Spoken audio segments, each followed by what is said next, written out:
Hello students, this is Sudhir Kumar Jha and welcome to the channel mathematical pool. तो आज हम लोग बात करने वाले हैं वेस्ट बंगाल बोर्ड में WBCHSC जो बोर्ड है। चलो लिख देता हूँ यहाँ पर WBCHSC।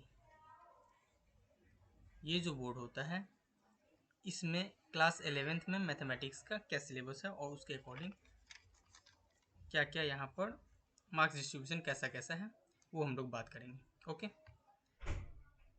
क्योंकि चूँकि जो है यहाँ पर क्लास 10th का एग्ज़ाम हो गया है तो हम लोग सबसे पहले तो इसका सिलेबस को देखेंगे और उसके अकॉर्डिंग यहाँ पर मार्क्स का डिस्ट्रीब्यूशन भी देखेंगे और फिर धीरे धीरे हम लोग सिलेबस को स्टार्ट करेंगे। ओके, और यहाँ पर पूरा का पूरा सिलेबस ख़त्म किया जाएगा। ठीक है, तो देखते हैं सबसे पहले क्या क्या आता है। तो यहाँ पर सबसे पहला जो है मैथमेटिक्स में WBCHSC class 11th mathematics.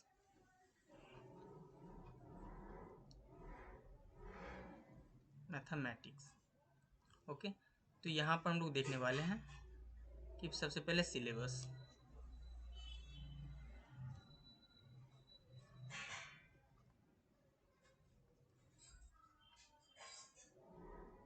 Syllabus सबसे पहला जो टॉपिक है वो आता है यहाँ पर sets and functions. Sets and functions functions तो यहाँ पर ये बहुत ही इंपॉर्टेंट चैप्टर है क्योंकि ये इसके बाद का जो भी क्लास होगा उसमें ज़रूर ही आएगा।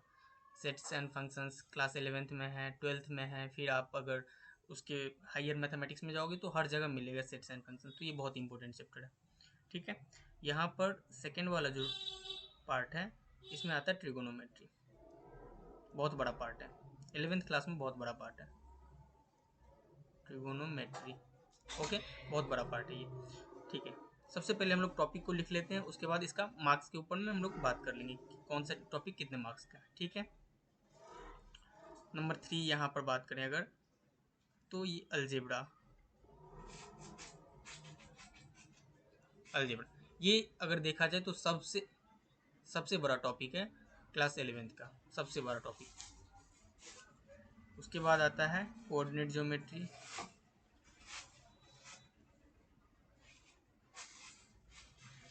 कोऑर्डिनेट ज्योमेट्री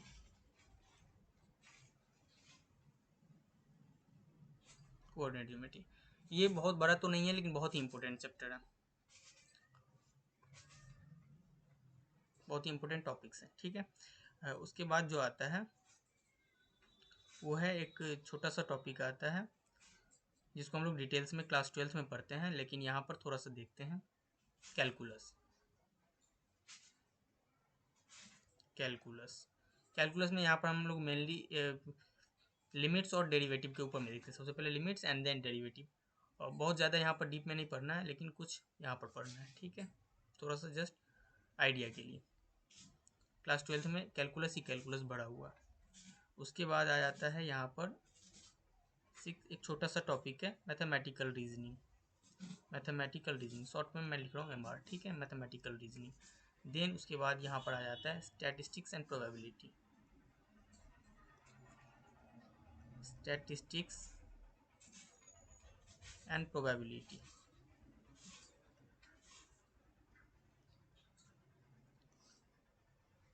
ठीक है, अब हम लोग इस टॉपिक का यहाँ पर मार्क्स का डिस्ट्रीब्यूशन देख लेते हैं कि कौन सा टॉपिक कितने मार्क्स का आता है। ठीक है, यहाँ पर सारा सारा कुछ करवाया जाएगा मैथमेटिक्स के लिए। ठीक है, उसका चिंता नहीं करना है। यहाँ पर सबसे सबसे पहले हम लोग देख लेते हैं कि यहाँ पर सेट्स एंड फंक्शंस एंड जो भी टॉपिक्स यहाँ पर लिखा हुआ वो कितने कितने मार्क्स के आते हैं। ठीक है, तो सबसे पहले आता है यहाँ पर sets and functions and trigonometry. ये दोनों टॉपिक मिला करके आता है लगभग यहाँ पर 29 मार्क्स का। 29 मार्क्स का। ओके, उसके बाद यहाँ पर अलजेब्रा जो कि सबसे बड़ा पोर्शन है यहाँ पर ये आता है, और ये अलजेब्रा अकेले ही यहाँ पर 37 मार्क्स कंटेन करता है। देखिए कितना बड़ा टॉपिक है अलजेब्रा, बहुत सारे चैप्टर्स होंगे इसके अंदर। और उसके बाद कोऑर्डिनेट ज्योमेट्री, ये बहुत बड़ा तो नहीं लेकिन 13 मार्क्स का अच्छा खासा वेटेज है इसका, 13 मार्क्स। ओके, यहाँ पर कैलकुलस का बात करें तो ये बहुत ही छोटा टॉपिक है और इससे जनरली 5 to 6 मार्क्स का क्वेश्चन रहता है, यहाँ पर 6 मार्क्स का क्वेश्चन रहता है।